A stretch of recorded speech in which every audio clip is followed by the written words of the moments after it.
Well, I've always been a competitor at heart, and I like heavy contact. I like any kind of sport that has a lot of contact involved, physical uh, pain, I guess. I'm a glutton for punishment. But Aren't we all? yeah, and so after having, I think I probably had about, maybe a dozen or so kickboxing fights before I started actually competing in tournaments as a black belt. And originally, the reason that I started doing that was to make myself more valuable to kickboxing promoters. In other words, I would go to a lot of the bigger tournaments and fight my way up into the finals, and then kind of sometimes purposely break the rules just to make the fight real exciting for the crowd, and so that the crowd got to know that if I showed up, then they were going to get to see something extraordinary and maybe a little bit insane. So it was kind of a gimmick that I used back then to try to make myself more valuable. And then the promoters of the kickboxing events knew that if they put my name on their poster, they're going to sell a bunch of tickets because people are used to seeing something extraordinary.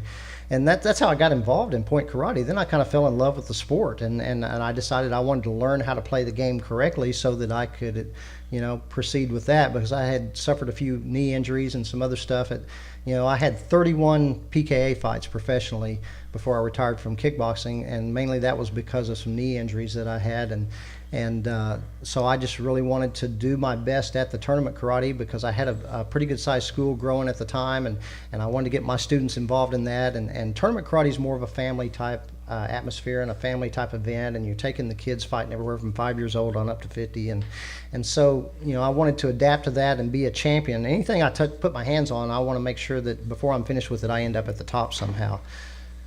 Well, that's interesting because a lot of schools nowadays, even some of the guys that we fought with, aren't taking their students to tournaments anymore. I did the same thing. I had taken a break a little while, and I came back, and after I kickboxed and started fighting point karate, and your students want to see what you can do. And if point karate is the sport that the kids and the adults are going to be doing, you have to get out there and show them how to do it right. It makes you a mentor, and they can understand, well, if he's doing it, he's my instructor, then I should be able to do it too. Well, it's kind of interesting.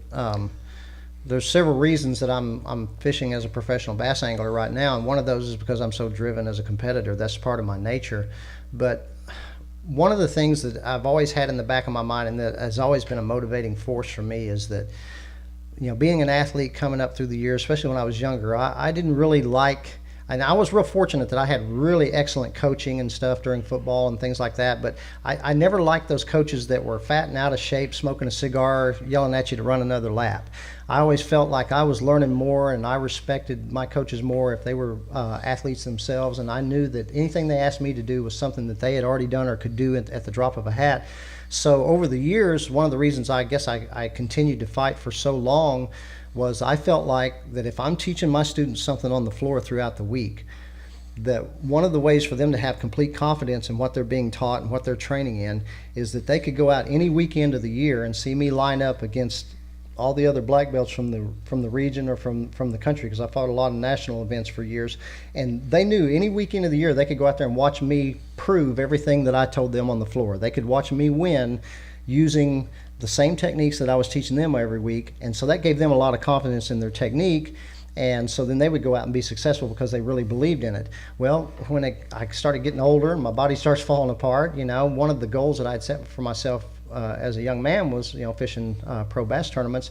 And so even my last school that I had in Wagner, Oklahoma, until we moved up to Missouri a couple of years ago, I tried to impart to my students that even though I wasn't on the floor fighting in tournaments anymore or in kickboxing rings anymore, I was taking the same principles that I'd been teaching for 30 years and applying it to this other sport.